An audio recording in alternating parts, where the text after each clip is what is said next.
right, well, good afternoon, everyone. Thank you so much for joining us for our first Engage webinar of the semester. My name is Dr. Trina Shanks. I'm Director of Community Engagement and Professor at the University of Michigan School of Social Work.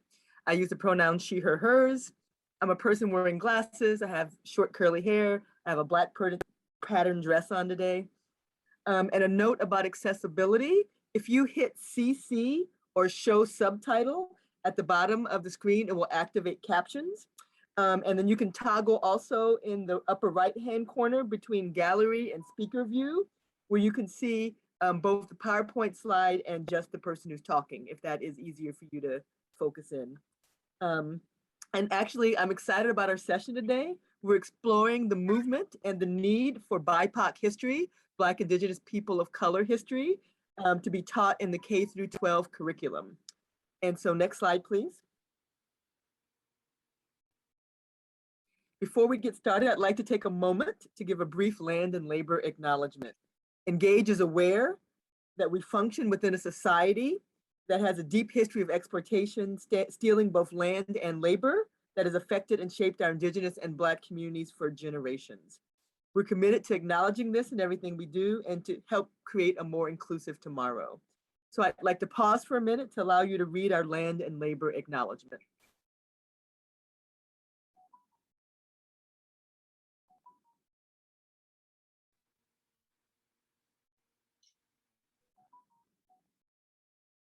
Thanks so much. Next slide. I'd like to introduce the members of the Engage team. So as you can see, I'm Director of Community Engagement. Sonia Harb is also on our Detroit Engagement Specialist. Aisha Ghazi Edwin, who is helping moderate the session today, is on our team, Fatima Salman. And then we have two wonderful interns, Blake Newman and Cleo. So thank you all for the work that you do to make this webinar and all the Engage activities happen. And with that, I will hand it off to Aisha to moderate the panel and to introduce our wonderful guests. Hi, everyone. Welcome. Firstly, I want to apologize because my video just failed. So I may not be able to fix that before the session starts. Of course, it happened now. But nevertheless, we have some amazing panelists joining us today, and they're really the focus anyway. So thanks, everyone, again for joining us. My name is Aisha Ghazi Edwin. I use the pronoun she, her, and hers. If you could see me, I'm a person with short black hair wearing a blue shirt. And we do that because it helps to make the session more accessible for everyone.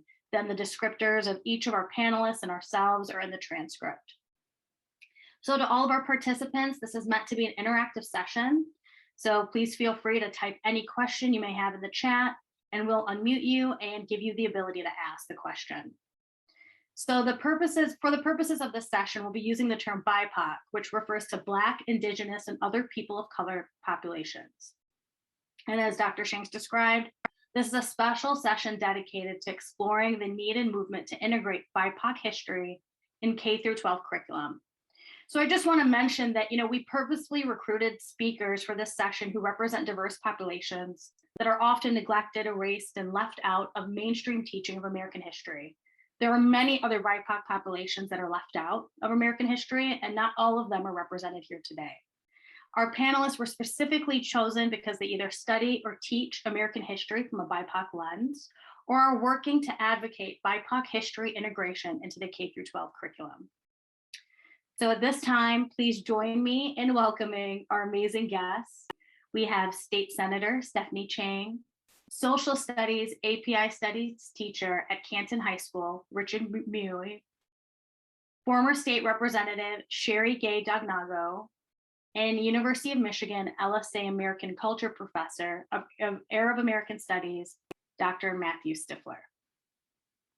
So now I want to give each of our panelists, you could take maybe 3 to 5 minutes just to introduce yourselves. The prompts that you should answer are on the slide.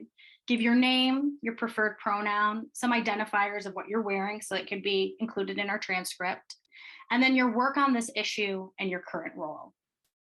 So Stephanie, why don't we go ahead and start with you? Sure. Well, thank you so much for inviting me to be part of this really important conversation. It's great to be here. My name is Stephanie Chang, and I'm the State Senator for District 1, which includes Detroit and Downriver. I use she and her pronouns. Should I describe? Okay, and then my work on this issue, I want to make sure I don't screw up my introduction here. My work on this issue and current role. So I currently serve in the state legislature, and I have been starting to work with a number of my colleagues in the Senate and House to see if we can actually put together a number of bills that would address the need to ensure that Asian American history, comprehensive Black history, Latino, Indigenous, Arab American, Chaldean history is all learned in our schools. I am grateful for the amazing work from former Representative Sherry Gay-Dagnogo, who was going to speak as well today, who's really been leading on this issue for many years. So we're hoping to continue that work and in the coming months here. So I'm just happy to be here. I'm a daughter of immigrants, first Asian American woman in the Michigan legislature. And so I bring a lot of that to the work that I do, and very much recognize that, in many ways, I'm a mom of 2 little kids, one who just started in-person school at elementary school this Tuesday, and I want her to learn our community's history and to learn everyone's history. And I also know that I, growing up, didn't learn through any formal classes really very much about Asian American history, except for when I pursued it on my own through the mentorship of Richard Mui, who is also speaking today. So, I just think this topic is so important, and I'm just grateful for the opportunity to be here. Did I miss anything for the intro? No, you're great. I think you didn't mention just what you're wearing. It's just to record it in a transcript, or just some identifiers. Yes. If you don't mind. I've got medium length Black hair. I'm wearing a white cardigan and a blue and white dress. And I'm in my office at the state capitol. Thank you, Stephanie. All right, next up, why don't we have Dr. Matthew Stiffler? Good afternoon, everybody. Thank you for attending and talking about these important issues. My name is Matthew Jaber Stiffler. He, him. I have short brown hair, glasses, scruffy facial hair, and I'm wearing a t-shirt with a sport coat over it. And I have a few hats that I wear. One is I am a lecturer in Department of American Culture and Arab American Studies at University of Michigan. And my full-time gig is the research and content manager at the Arab American National Museum in Dearborn, Michigan, which is celebrating its 16th anniversary this year. And we are a Smithsonian affiliate and accredited by the American Alliance of Museums. And through the museum, we work directly with students of all ages across the region of Southeast Michigan. And we work with educators across the country through doing online trainings and offering lesson plans and curriculum that teaches about the Arab American experience. Arab American history is one that is not taught virtually anywhere, and we get into the specifics of that during the conversation. So I advocate for, and my team here advocates for, including the Arab American experience in curriculum across the country, specifically in Michigan.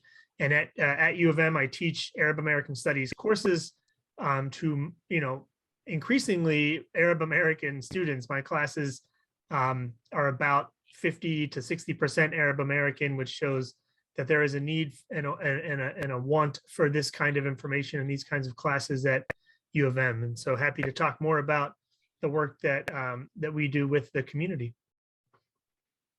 Thank you so much, Matthew. Richard Mui, why don't you go ahead? Okay. Hello, thank you also for inviting me to be part of this panel. I really look forward to this conversation. I go by the pronouns he, him. I'm an Asian American male with short black hair, and I'm wearing a black polo and sitting in a slightly disorganized classroom. So I am entering my 28th year in education. I'm currently a social studies teacher at Canton High School, which is part of actually a 3 high school system. I teach AP US history as well as civics for a good number of years now. In addition to my role as an educator, I am the advisor for the Asian Pacific American Club, which Stephanie was a part of and past president. And I think we are going on our 25th year in existence. And so part of the purpose of the club is to teach the students in Asian American history, essentially what they're missing out in the classroom, help fill in those knowledge gaps, as well as help them with some of the leadership development. In addition, or outside my school role, I am essentially try to create the same project as APAC for the Metro Detroit area. So currently under American Citizens for Justice, I am heading up the Youth Leadership Initiative, which again, we're trying to teach Asian American history to students around the Metro Detroit area. So there are a number of students that don't have either a sufficient population or essentially someone that can work with them in that regards. And so actually the pandemic created an opportunity to reach out to those students and connect over Zoom, and hopefully we'll do both Zoom and some face-to-face meetings as well. Amazing. Thank you, Richard. Okay, now why don't we go to former State Rep Sherry Gay-Dagnogo. Good afternoon. Sherry Gay-Dagnogo, currently serving as the Detroit School Board member for DPSCD, of which I am a former science teacher as well. I go by the pronoun she and her. And I've worked in the space of advancing legislation or seeking to advance legislation that would allow for incorporating African-American history studies into the K-12 classroom. I've introduced legislation all 3 terms, every African-American History Month, because I believe that African history is a part of America's history, and it should be taught throughout the curriculum for social studies in a comprehensive way. Like Senator Chang, I did not receive a formal education in African-American studies, basically until I went to college. And as someone who matriculated through our schools, I thought that was shameful. It was disheartening to learn what I didn't know growing up, to become an adult, to learn this after going through school. I felt we were doing a disservice. And so start looking at research that basically speaks to our young children being able to identify with history and the direct correlation that it has on their, ability to succeed and successfully navigate and matriculate through school, as well as, to be productive citizens in society. So, looking to advance this legislation, speaking to various scholars who work in the space of African-American history. The first bill was to provide an opportunity for districts to adopt a consistent and congruent curriculum that was well thought out by scholars. And then as we move forward, I advanced legislation to select a temporary commission that would pull from scholars from different universities and social institutions such as the NAACP that would lend their knowledge to best practices of what should be incorporated. Unfortunately, the bill never got a hearing, not one session. There was one time that myself and Senator Jeremy Moss tried to utilize it to address the pervasive ignorance that was starting to take place with the various racial uprisings around the country, and tried to meet with the former chair of education to try to find some place of compromise and collaboration. But it's just amazing just how deeply entrenched the opposition is to incorporating African American history. And so I'm hopeful, as Senator Chang pointed out, that other members in the Black Caucus will advance this legislation and hopefully get a compromise to get across the finish line. We know it's very important, as I serve as an educator and again, a school board member, that it's important to not just for African American children, but for all children throughout our state to have a measure of awareness of all of our history, and so that they can have a better respect and knowing the accomplishments, the contributions that all people have made, to not just to our state, but to our country. Thank you so much. Oh, Sherry. I'm sorry. I'm wearing a blue and polka dot light blue shirt with a bow tie and a blue sweater. Feel like a little coming down under the weather. So got my Mr. Rogers sweater on. Thank you so much. So I think there's a lot of exciting legislative action that's happening around this. I know Stephanie is involved in some things, Sherry as well. Richard, I think that you've also been involved, and perhaps Matthew, and I don't know about it, which I'd love to learn. So I think that, you know, to kind of start out for some of our participants who may not have a lot of background on this issue, what sort of history from these BIPOC populations do you feel is missing from current K-12 curriculum? And why is it important for it to be taught, both for BIPOC children and for all children? And this is just general for anyone. So I'll go. I mean, so basically, when you look at the partisan issues that we're facing right now across this country, some of the vitriol things that you see that people are saying. I don't know how many of you actually go through TikTok and look at some of the stories that we hear, and everybody knows the popular Karen. I was looking at a TikTok last night that was just like, oh my God, someone sent me, you know, this senior white lady talking to a Black lady, telling her, you know, felt comfortable in a doctor's office, telling her that she looked like a monkey. In order to increase a measure of respect and appreciation for all cultures, our children throughout our state have to understand and have some familiarity with all of our history. They don't have to become experts, but they should at least know the contributions of the Indigenous people of America and this being their land. They should know the contributions that African Americans made and how they fought in the Civil War and the inventions that they made. They should know, you know, the stories of the Indigenous people and Asian Island and Pacificers. They should know these things so that they have a greater appreciation. And I think when we have that, when we teach that, it will begin to decrease the racism that persists, that continues to fuel unnecessary heated debates across our country. It's really embarrassing. You know, the former president helped to, you know, that was part of his platform to throw out things and really create this hostility that exists. But seeing the lives that are taken, like George Floyd and many others, at the hands of police officers, and we have to actually have a trial to convict them, is like, that's unheard of.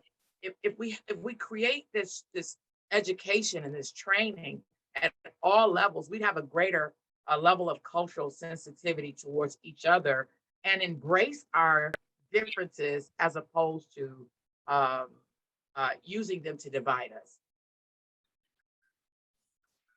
I would love to chime in here. I mean, I think that, you know, for a lot of folks in the Asian American community, this topic of the fact that our kids aren't learning this stuff, that we didn't learn this stuff in, really started to emerge as something that kept coming up in conversation after conversation last year, and also this year, with the huge numbers of anti-Asian hate crimes and hate incidents and discrimination. At this point, over 9,000 incidents over the past year and a half. I might be getting the number slightly wrong, but I think that it speaks to what a lot of Sherry has said about, if we don't learn about each other's communities and histories, how do we treat one another? And so I think that is absolutely right.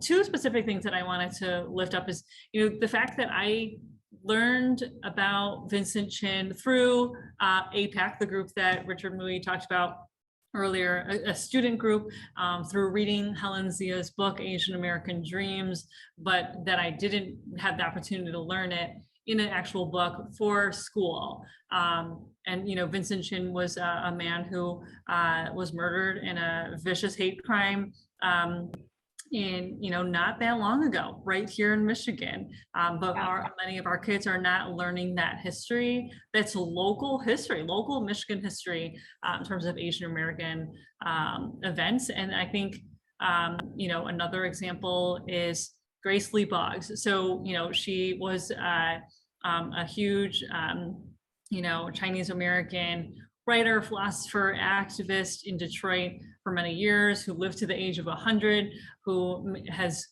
affected the lives of so many people, but is also someone who, I never learned about in school until, on my own through this group outside of class, and learned more about and met when I was in college. But she was in Detroit, again, local Asian American activist that also is a huge example of Black and Asian solidarity. The fact that she worked for so many years in Detroit on issues that predominantly affected Black folks. And so, and was married to James Boggs. That's a history that our kids should learn. Like my daughters who are Black and Asian, I want them to learn that history in their classroom. If not, of course, I will make sure that they know and that they learn it, but it should be something that every child learns. And there's so many other examples that we can think about, both, within our own racial, ethnic identity groups, but also the amazing solidarity and work that has happened, and tensions too, that has happened between many of our communities. It's important for us to all learn about so that we can continue to build and also make sure that we don't repeat some of the mistakes that have been made in history. I just want to jump in and echo, similar to Stephanie, I grew up in the school system learning nothing about, I'm Indian American, Asian American history. I didn't know about, Bhagat Singh, who fought in World War I and then fought for citizenship with the US Supreme Court. I didn't know anything about Vincent Chin, a local victim of a hate crime where the perpetrators were only fined a few $1,000s, until I was in my late 20s, working with American Citizens for Justice. And I think that when you don't see yourself represented in the fabric of American history, it affects your self-esteem. And I think that that's another part of this, is that children really need to understand that what we see as America today, their ancestors helped to make it. They're part of it. Their history is here. Anyway, not to go off on a tangent, but I can relate to that. So if I can jump in real quick as well, I think the disservice that that occurs to all Americans is that they don't see that thread. And so when something pops up like the anti-Asian bullying and harassment, after or during the pandemic, or the George Floyd, what happened with George Floyd, that many people think that's something new. And to quote Viet Thanh Nguyen, that in the PBS series, it's not actually something new, it's something old, and that there's this continual thread that runs throughout history. And that if we can see those incidents, that it is an old line that has happened repeatedly, and that we need to address. But when you only get bits and pieces, if that, often students don't make that connection. Yeah. Advances your understanding of kind of that cross-cultural solidarity, right? Matt, would you like to jump in? No, I mean, I think it's the story of Arab Americans is similar in that, it's a small community. Right now, there's about 3 to 4 million Arab Americans, but they represent histories from 20 plus countries. They've been in the United States since the late 1870s, late 1880s. So it's a long storied immigrant community, and they're just not, the story's not in any textbooks. In fact, if you look at American middle school and high school social studies textbooks, the only place that people of Arab ancestry are mentioned is on the page following the terrorist attacks of September 11th, 2001, as if the community didn't exist until then. And, it does a really a big disservice to the children. We get a ton of Arab American kids on field trips in the museum, and when they see the people in our Making an Impact exhibit, which is like the Arab American Hall of Fame, and they see that people that look like them and have names like them have done some tremendous things, it's for the first time, I think they see themselves in a hopeful, prideful way that they just don't get in their regular curriculum. Yeah. So I want to kind of go to, after the murder of George Floyd, there was, I think, almost like this just influx, all this excitement around like anti-racist teaching to our kids, right? There were books written for young kids. I want to talk a little bit about like how you see this introduced at different levels of education. From when do you first start talking about racism to kids? How do you start introducing, history at a later age? How does it look different?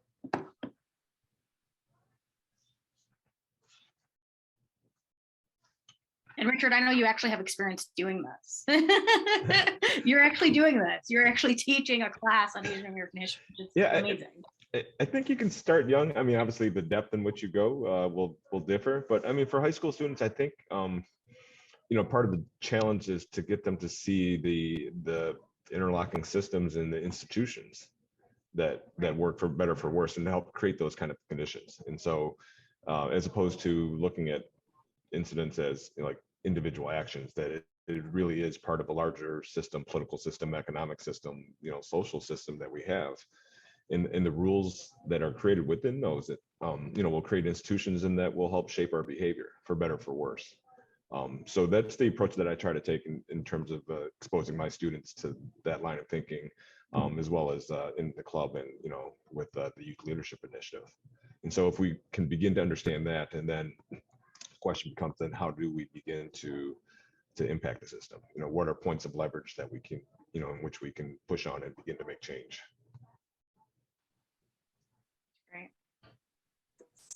So I think you could start very early, and like you say, the content will certainly differ. Something that we've done in the legislature, although I'm not there, I tend to continue to reference it. But March is Reading Month, a great time that I would have people come from all over and volunteer and read stories to our children.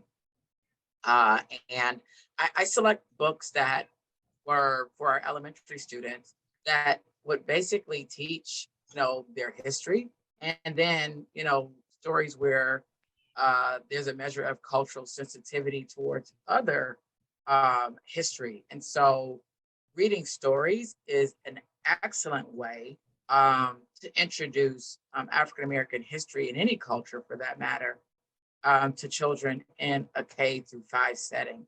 You can have so many conversations after students hear the story, because there's always a moral of the story. And oftentimes I love, actually, I took children's literature at U of M Dearborn, which I thought was going to be one of these really easy classes before I took it. But it was actually a class where I had to read over, I think, about 50 children books, and then identify, the moral of the story, the reasoning, and then build lesson plans off of them. So there's a myriad of meaningful stories that exist that will teach the history to young children. I think that content becomes more engaging with our 6th through 8th grade students, and even more so, of course, in the high school grades. and then hands-on opportunities, taking them to museums. In our Black Caucus, before COVID hit, we were having discussions about, in meaningful ways, visiting each museum, taking turns visiting each museum. But that's something that schools can kind of do, and go to the Holocaust Museum from the children in Detroit and children in other communities that are from the Jewish community, come to the African American history, and then have conversations. Young people, as long as they're not being taught to hate early, are more open to being inclusive and having conversations about race and culture. Because we know that children they notice racial differences. There was that doll study as young as 2 years old, but that's something that we can send as a resource link, and that they've shown that the earlier you talk about it, the better. Absolutely. Stephanie, do you want to jump in, Stephanie? Yeah, well, I have a 6-year-old and a 2-year-old, and so I am still figuring out how do I explain some of the stuff. And obviously she had virtual school last year, and now she's in person, and I remember having to explain things that I remember after the murder of George Floyd, trying to figure out how to explain to the 6-year-old, well, at the time, 5-year-old, sort of what happened. And she actually got it right away. I don't remember exactly the words that I used, but little kids are really pretty smart, and I think can pick up on what you're trying to say, and even things that you didn't even know you were trying to say. I remember, she said something about, well, why didn't the one officer stop the bad cop from hurting him? And we lit a candle. Anyway, so all that to say that I think that, I agree with starting as early as possible, and also recognizing that there is, sometimes we forget that our kids actually can understand so much more than we think that they can. And I remember also, like, I already had a lot of books that have lots of different people in them, but right away, looking online and trying to figure out, like, what else can I buy, and making sure that I had, I think I bought 5 or 6 more children's books that talk about race, that talk about racism in a way that is very understandable, with characters that are relatable, and she was 5, and so I think that we can do those things, and we really kind of have to, but it also shouldn't. Obviously, parents play a huge role in that. We should be doing all of those things, but I think that teachers as well can play a big role in making sure that the books in the school are representative and that have lots of different stories represented from all of our different communities, and that also do talk about what racism is. I also think, sorry, this is not exactly what you asked, but also talking about disability. There's a couple of really great books that I was given by one of my best friends, Jessica Osma, Detroit Disability Power, were they really amazing books. I'm forgetting the title of it now. Oh, it's called Just. I think she sent it. What? Yeah, she sent it to me too, and I just, This is a book. I love it. Yeah. Yeah, it's amazing. By Sonia Sotomayor, called Just Ask, and it's such an amazing book, where these kids with different kinds of disabilities are talking about the things that make them unique, and so that kind of stuff, like those books should be in every single classroom of that age. And so I just think that there's resources out there. So how do we match them up with the teachers who are teaching, with the school districts that don't have these resources, and how do we make sure that parents also are able to supplement and increase the understanding at home as well?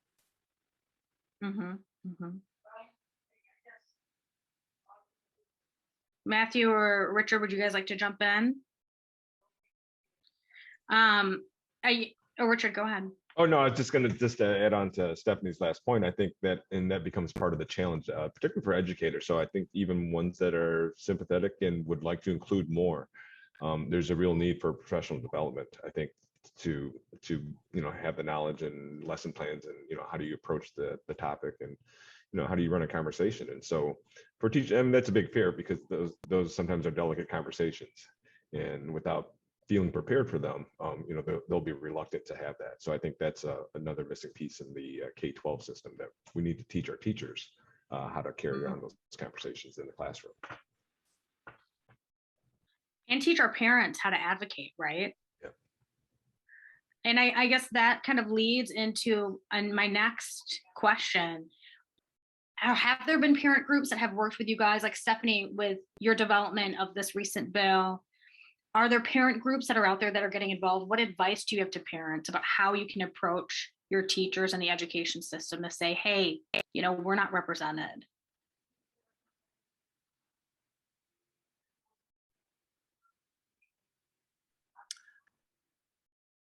So I don't know, I don't know really the full answer to this question, but I do think that there are definitely parents, it seems like, and Richard may know more about this, parents that are sort of informally organizing, or at least having conversations about some of these things. And I've been trying to encourage people to talk to their local school board members about this issue, given how tough a lift it is in the legislature to advance this kind of, obviously we're going to still do it, we're still going to work on it, but I think at the local level, it's really important that parents organize and speak out. So I don't know, others might have more information, but I do know that there are a lot of parents who have been talking amongst themselves about how do we do this, and want to be able to support those efforts for sure.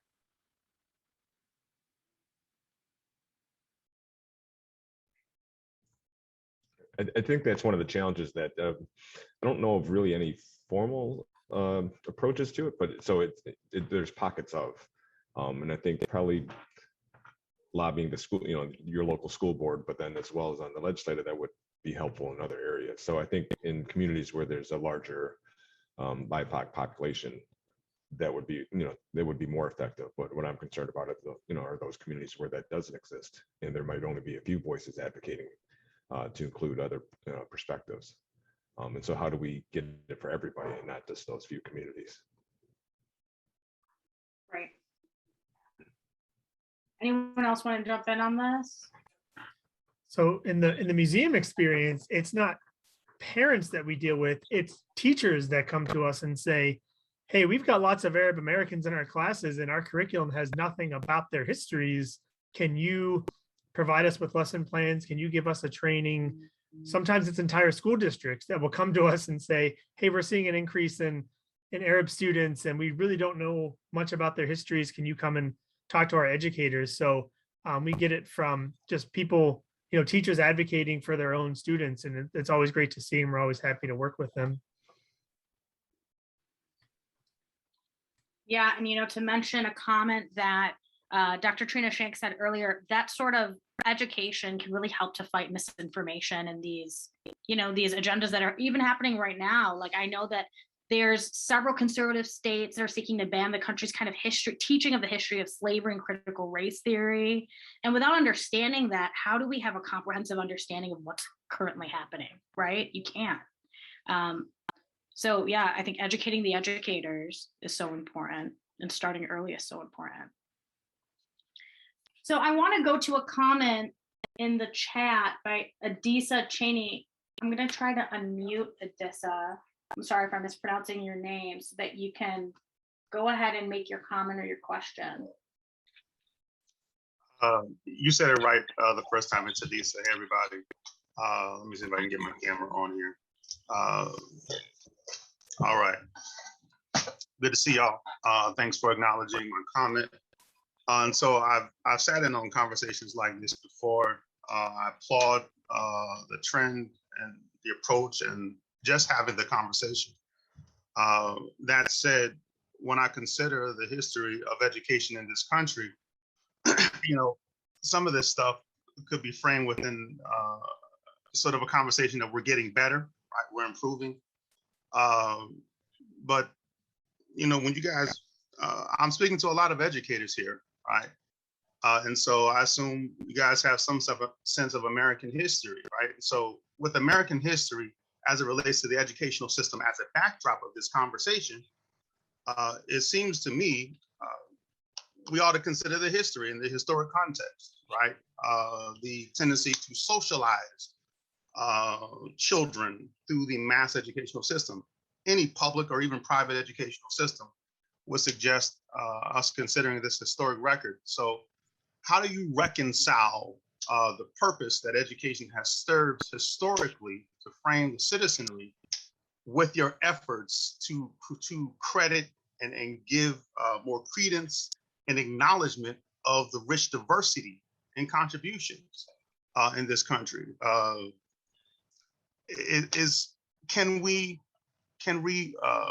sort of rehabilitate, change a system? Is it broken? Is it working just fine? I'd love to hear you guys weigh in on that.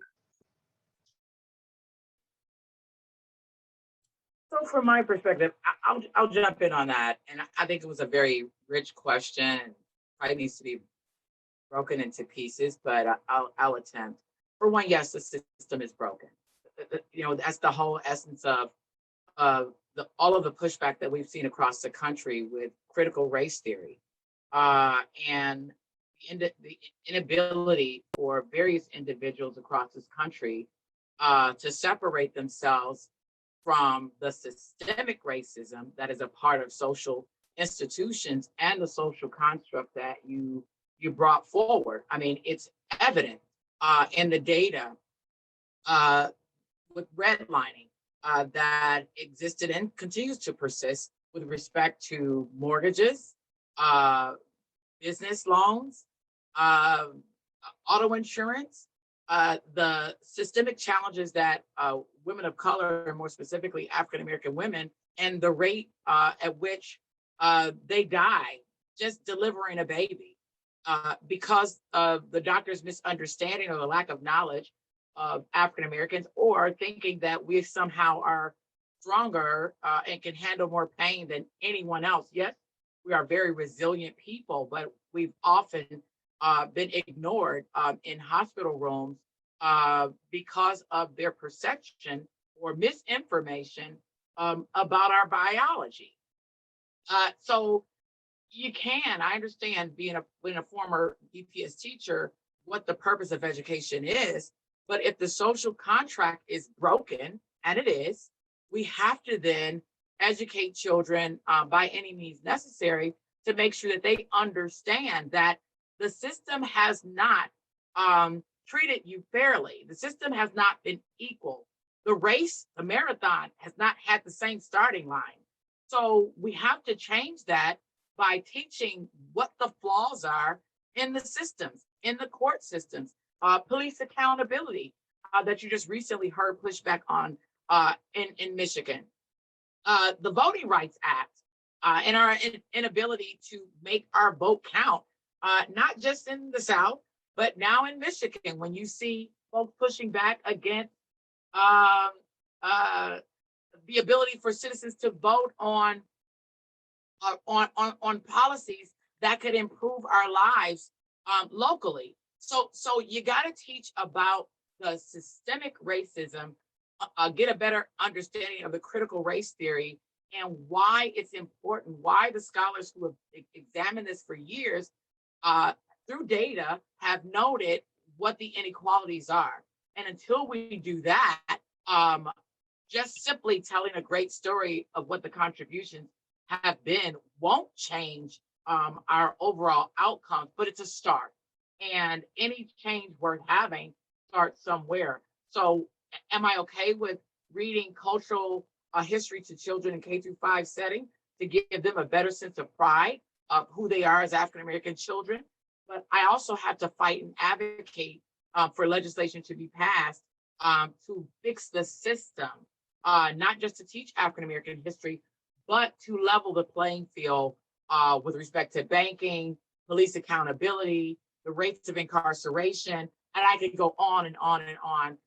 But I'll let some other panelists weigh in. So I got your point, but I think we have to take several different approaches to address the savage inequalities that exist in our society for African Americans and people of color. Yeah, exactly. We can't address the inequalities because we won't even acknowledge they exist, because Right. The content has been politicized, and the teaching of the content is even more politicized now. So yeah, you can't even like bring this stuff up in a classroom. People will think you have an agenda. You're trying to defame America, and it's really it's been like that for a long time, right? Us, the folks that have been teaching, know that it's been an uphill battle to teach real history and real content, that it's been politicized. But there's also limits, and then we can talk about teaching inclusive histories and contributions that different communities have made, but there's limits to that. The way that ethnic studies, at least in K-12, is structured is in a very sort of flat, one-dimensional way. And it's been structured like that since the 70s, when the Nixon administration passed the Ethnic Heritage Studies Act in the early 70s as a rebuttal to the civil unrest of the 60s, when communities were fighting for actual inclusion. And so the government was like, okay, we'll include you, but we're only going to include you when we talk about how, great you've made our nation, the things you've contributed, and not the actual histories and not the actual oppression that led to the unrest in the 60s. And so, yes, we are kind of hemmed in a model that's been around for many decades, where we can only teach about non-white communities through the lens of what are the great things they've done for this country, instead of what are the actual histories that have led to the inequalities that Sherry is talking about. So it's really hard to get outside of that framework, because if you do get outside of that framework, that's when you're being accused of being anti-American or bringing things into the classroom that are harmful for students to listen to.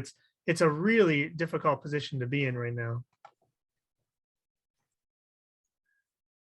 I would love to just add, just sort of, I don't know, that maybe this is too broad of a point to make, but I'm gonna make it anyway. Is that I also think that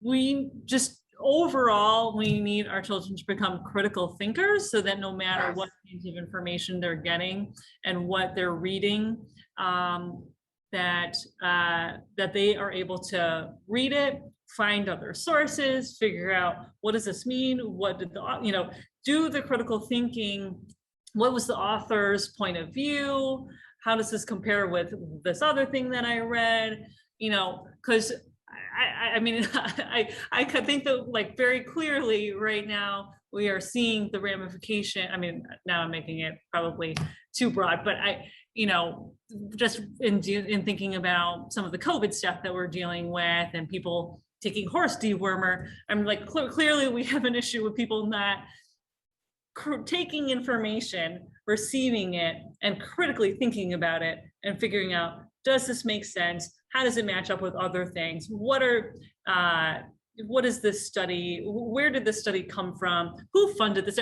All of those things, are things that we should be instilling the very basic skills of just critical thinking in our children all throughout our education process, whether it's about our history or anything else. And I feel like that is not necessarily always the way that our education system has really been set up. And obviously we've seen lots of great models, and there's some amazing educators who do a great job of teaching critical thinking, but it's not really always there. And so I think that's kind of like a very basic thing that we need to do a better job of. If I could jump in as well, great question. I think the educational system that we have, it's based off an older model that was designed to benefit some and not others, and for a different society. And I think the recognition's coming around slowly, that our society has changed, right? Certainly the face of our society and the people who make up the society has changed, and we're living in a global world where we're interacting with people from other parts. And so the curriculum is changing, and I think it needs to continue to change. But that being said, what makes me hopeful as an educator still is I think this K-12 is might be one of the last places where you have a conversation with someone that you disagree with. And so certainly after we leave high school that, we will, find our own echo chambers and just get information that reinforces what we already believe. And so I truly think if we're going to make an impact on society, that it's important that we change what they experience in their K-12 years. That might be the last time, because after that, and especially with the development of technology, that we can choose sources that already reinforce what we believe and ignore ones that don't.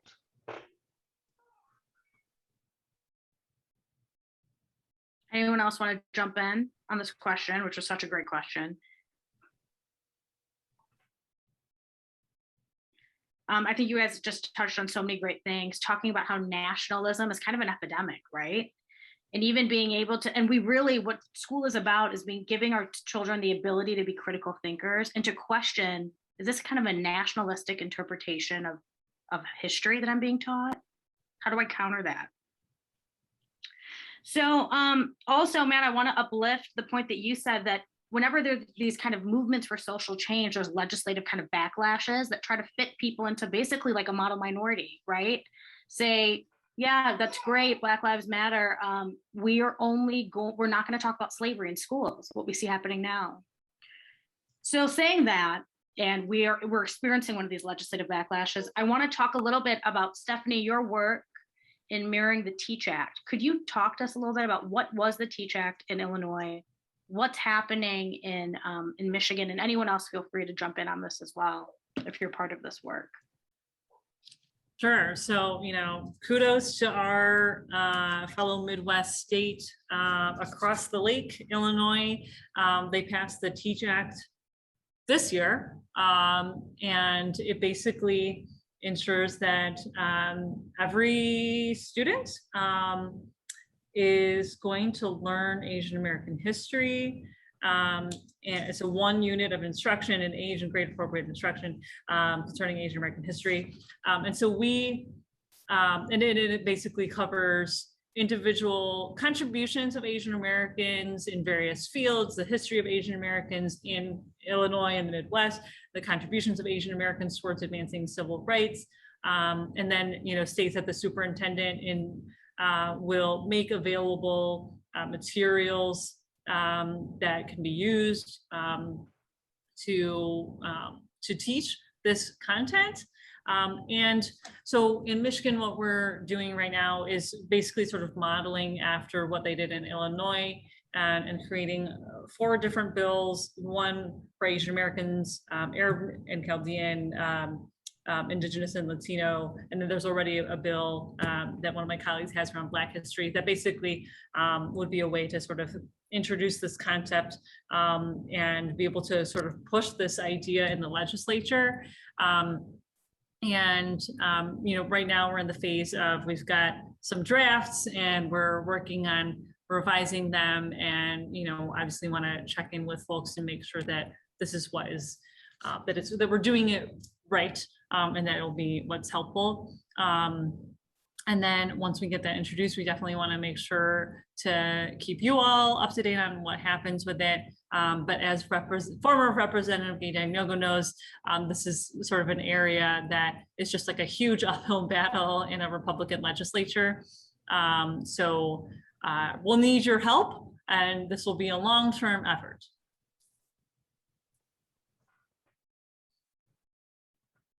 And if I could jump in jump off Stephanie's comment and with the comment in the chat, I think in terms of the curriculum, I think that doesn't necessarily need to be an expensive undertaking. Again, the lesson plans are there, and I think there's been a development of some resources. So I'm not sure if people are aware, PBS had the Asian American 5-part series released in May 2020. And then Advancing Justice LA spun off a group, Asian American Education Project, and I can forward the link to the website. But what they did is they took some snippets of the series and developed lesson plans for those. And so those lesson plans are available. They're free to download.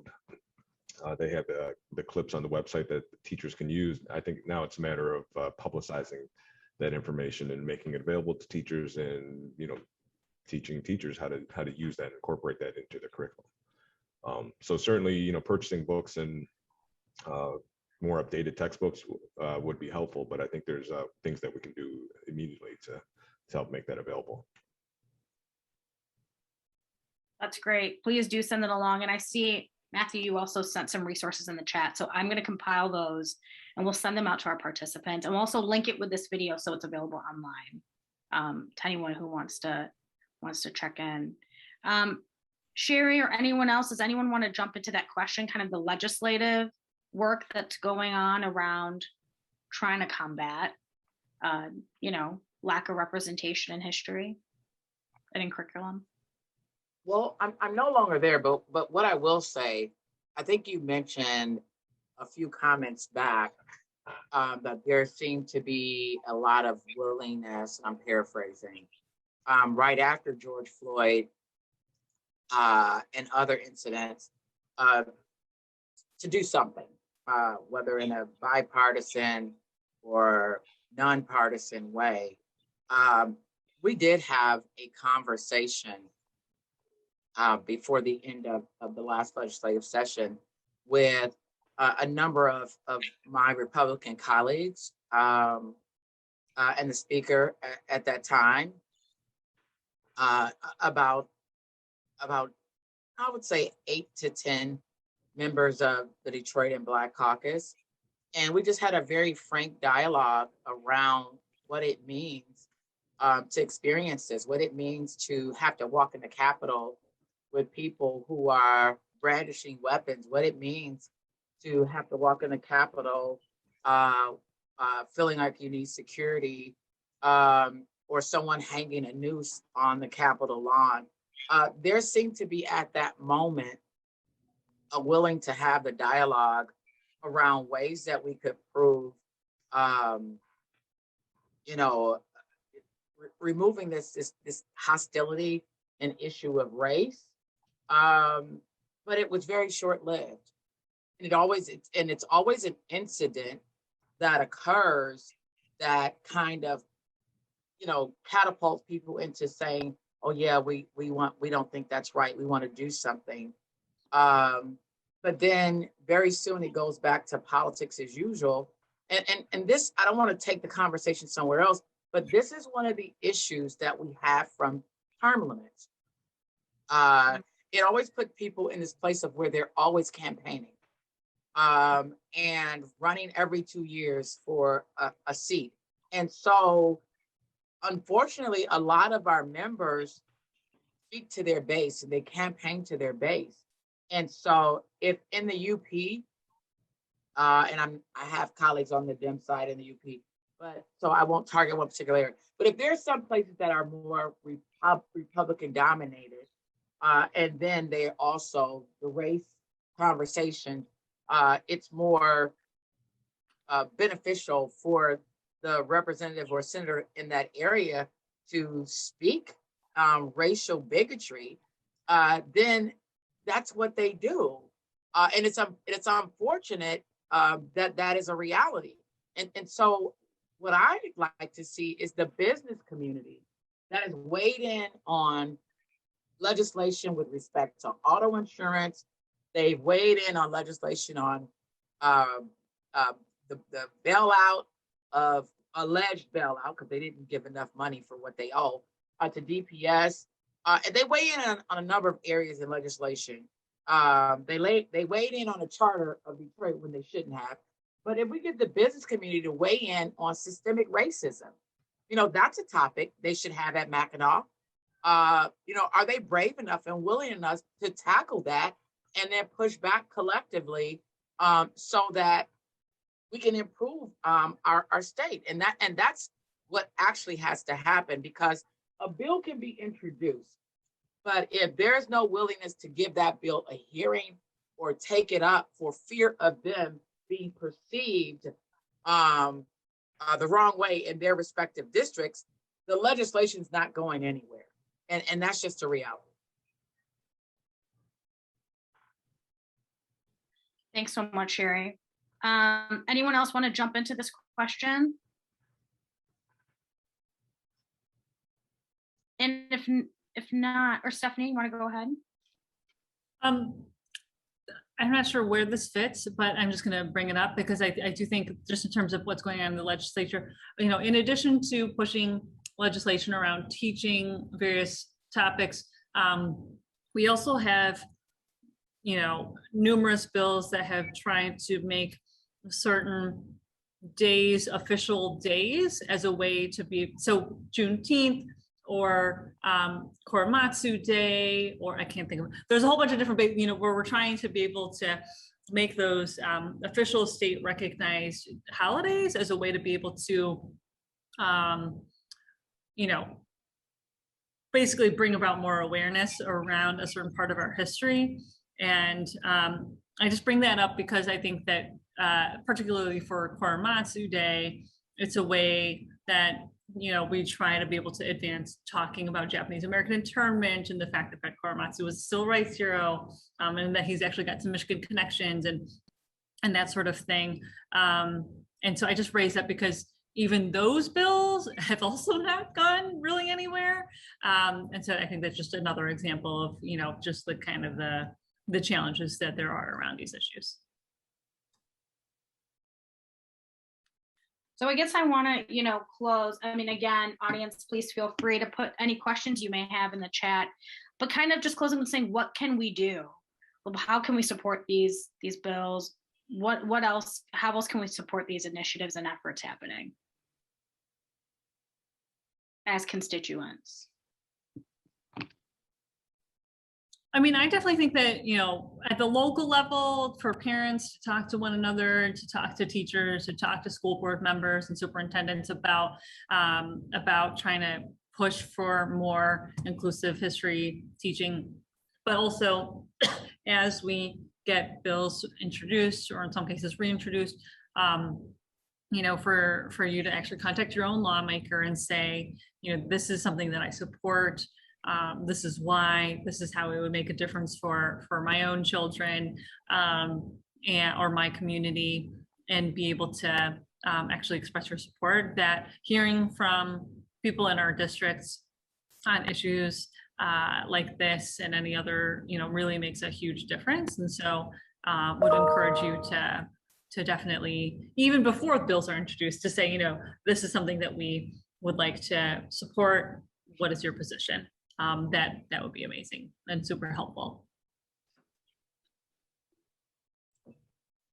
I think, you know, we need to somehow create an environment where history that challenges people's preconceived notions of what happened in the United States and pre-United States, where when we teach that, it doesn't create an uproar. Like Stephanie was saying, we need to teach about critical thinking so that people are more likely to accept things that don't match their predisposed understandings. And as Sherry was saying, there's no way you can break these inequalities until we teach about how they came about. And just on a quick example from the Arab American Studies perspective is, you know, we worked for months in 2016, for many months, with the Michigan Department of Education and a group of teachers to develop 8 modules for this EduPath system that they were incorporating that would allow teachers to have all kinds of access to Arab American history and experiences. And right towards the end of it, we were about to finish everything and implement it. We were told that because in our language that we were using in the modules, we were using Palestine as a country, but in the rest of the curriculum for the state, Palestine is not a recognized nation. It is a territory. And because of the long history in the United States of Palestinians being not recognized and dehumanized, you know, it was hard for people to understand that. And it actually, we ended up not even implementing the modules because we were not going to bend and say, okay, Palestinians aren't real people then, if you're saying they're not real people, because that's what the thinking has been for so long. So even when you have chances to insert curriculum, again, if it comes up against these limits of inclusion, where it makes people uncomfortable or makes people challenge what they've known previously, it makes it even more difficult. So yes, I think it's easy to implement very basic kind of curriculum. Like, here's a famous person who did something cool, and that's something, right? We can take it, but it's never going to break down the inequalities if we're always so afraid to to engage with actual history. Wow, that's so unfortunate. It goes back just to how history of human rights can be politicized, right? Anyone else want to jump in? By the way, that is my baby screaming, but anyone else want to jump into answering this question? I just wanted to support Stephanie's statement, and I think it's important you do that on the school board level as well as at the classroom level, because sometimes the anti folks that oppose the change are the ones that make themselves heard, and as a teacher or as a administration, you can feel pretty alone because that's who you're hearing from. And so if you do support that, or to help support that and move the curriculum along, just even a quick note, or speaking at the school board meetings and making public comments would be helpful, so they can get a better, because I think those people are in the minority. But if those are the vocal folks, then it skews the perception of what's going on. Right. So if I may add one more point to this, I think we have to look at our colleges of education as well. Far too many teachers, there are a myriad of resources. I saw the question answered a while back from the chat about potential cost.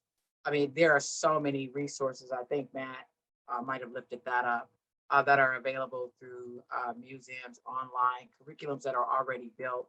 So you don't have to reinvent the wheel. I think it is incumbent upon us to look at our colleges of education and do a better job in the state of Michigan, and making sure that they have African American history and BIPOC as a part of their content competency. You can't teach what you don't know without doing some additional work and research.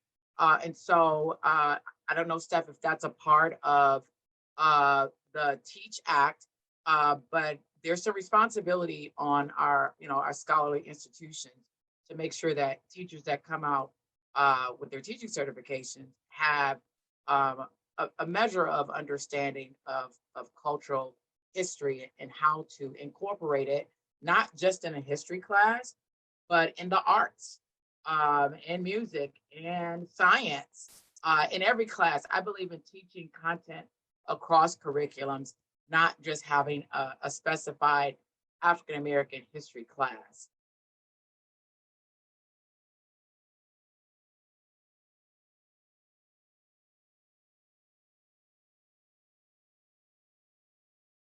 Did we lose our moderator? Uh-oh. Well, I don't. Hi, everyone. You lost me. I'm so sorry. So sorry, but that is a super important point. Thanks for sharing that. So we do have a question in the chat that I'm going to allow to be asked. I'm going to unmute you, Maria, and then we are going to close. So go ahead, Maria, with your question. Hello, my name is Mariah. Thank you again for allowing me to ask the question to you all. It's been lovely to hear you all speak. One question that I have for you. So I'm a sociology major, and I'm also a master's student in the social work program here. And an agenda that has been brought up to me very, very, very frequently is just knowing that I attend an institution, well, obviously it's a PWI, right? And then you have a lot of people that are knowingly or unknowingly upholding this culture of white supremacy. And so they're going to have people that disagree with you when you say, hey, this isn't being taught enough in classes, or this isn't being brought up enough in schools. They're going to look at you and say, well, no, we had that thing, we had a Black president, or you had this, and we've had this, and that. And they're contributing to that culture of, upholding literally white supremacy. And so when you approach these issues and trying to work on a federal level, what are some things that you can do to kind of I want to say respectfully educate people and hold them accountable?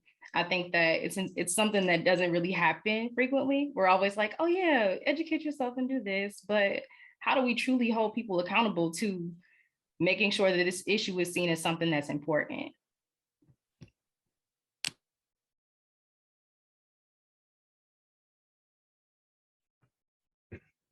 I'll try tackling that question first. Thank you for the question. It's a great question. I think when it comes to school curriculums in particular, that's done on a state-by-state basis. And so I remember the No Child Left Behind Act, when they're talking about the federal role in education. I mean, obviously, this, segregation is banned and things like that. But the federal government, I think, accounted for about 7% of a school's budget. So they have less leverage, I think, in terms of that. And certainly there's been a lot of pushback in terms of a national curriculum. We have Common Core and things like that. So I think if, the greater impact could probably be done on the state level as well as the local level. Fortunately or unfortunately, I think. Yeah, thank you for that. I know that a lot of the budget is determined by the federal government, and that's why I was thinking, like, what are some ways that we can convince these legislators to understand more money needs to go into, educating students properly. So thank you for that comment. I appreciate it. I'll put this in the chat, and I'm not at all an expert on this, but I know that Congresswoman Meng, who's actually a Michigan alumna, but she represents the Flushing area in New York, and she did, I had the link up, I don't know where I put it, but she actually did also recently introduce some legislation around, this is specifically on Asian American history, but it obviously could be everything, but I know that it included some things around, there's like some institute or something that does training that is a national institute. And one of her proposals is to say that a certain percentage of that should go towards this kind of content. And then there's a number of other things in there too. So there is, I guess, a national approach, a federal level approach that she is trying to take here. But I would agree with Richard that a lot of this does happen at the state and local level. But if we're talking about resources, totally agree. If we can get some more funding that supports this or incentivizes it somehow, that'll be great. So Mariah, the one thing I want to say is, with respect to funding, especially this year with all the funding, historical amounts of money that's come to our educational systems across the country due to COVID.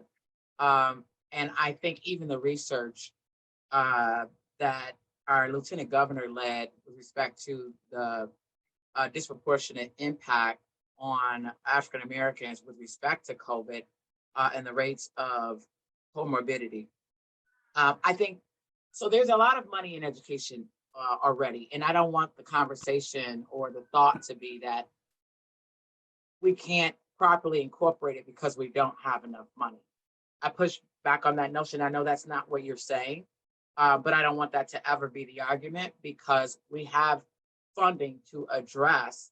It's just we need to address the systemic racism in the systems and put systems in place, identify them. I don't know what the barriers would be for our colleges of education to adopt curriculum that would prepare teachers better, whether they're science, math, biology, whatever they are, to have some measure of competency, cultural competency, before they get their teaching certification, regardless of what subject you're teaching. And I think if I were to choose my battle, that would be where I would fight. Now, at the federal level, what I would see as advantageous are studies that address the disproportionate impact of exposure and mortality to COVID, the disproportionate impact of African American women who die while giving birth to children. So I think there's some ways that you can put funding to support studies and scholarly research that will ultimately create the need for greater understanding and education, as opposed to calling for more federal dollars to go to teaching African American history, if that makes sense. Yeah, definitely. Thank you for that comment too. Thank you for clarifying what I was trying to say too. I think that's very important to, like, we have the money. That's part of why I'm, yes. That's part of why I wanted to ask that question. But I also think that, within lower income school districts, this is something that I'm thinking about too. It's like, everybody's like, we don't have enough money, but we know it's there. We know it's circulating. Yeah. And so, trying to figure out ways to make sure that this can be an agenda that's adopted by like professors, teachers, and parents, especially, but what if they don't have time? So understanding like the difficulties that may come with that and seeing how, if possible, finances could help that, or any type of incentive could help that. Well, I look forward to learning more about your work and following your work. We need more young people like you who will help to push, to advocate, then and even possibly run for office to push this agenda. What doesn't get measured doesn't happen. And so I know that there's a difference in the amount of school funding that Detroit get versus Troy or Bloomfield. But this year, with the ARPA dollars and some of those are dollars that are going to be even programmed at the end of this month, we have more than enough money. Now, what are we doing to adequately ensure that key content is provided and teachers are equipped and not asking for fans or air purifiers amidst COVID? But that's a whole nother conversation that we could have. Thank you all for answering my questions, and Very welcome. a little bit. Thank you so much, Mariah. So at this point, are there any last thoughts from our panelists? If not, that's okay. You guys have given us such like a rich conversation and so many things Keep to up the think good about. fight, everyone. And you all too, and we're here to support your work. Well, I want to thank you all. So at this point, let me just go to our next slide. Just hold on real quick. We learned a lot, and there were a lot of rich resources shared. Please, panelists, do email them to me, and it will be included in the list that goes out to participants, to all the participants. Okay, so now I am going to hand it back to Trina. Thank you all so much for participating.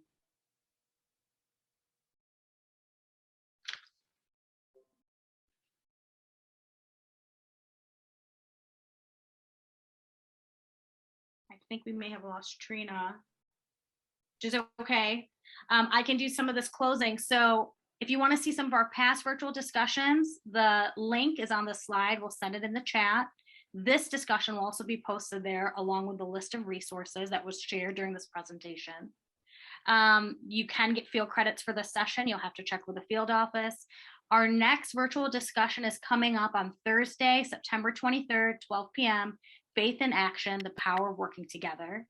The RSVP link will be sent in the chat as well. So I want to thank everyone for joining. You guys do amazing work.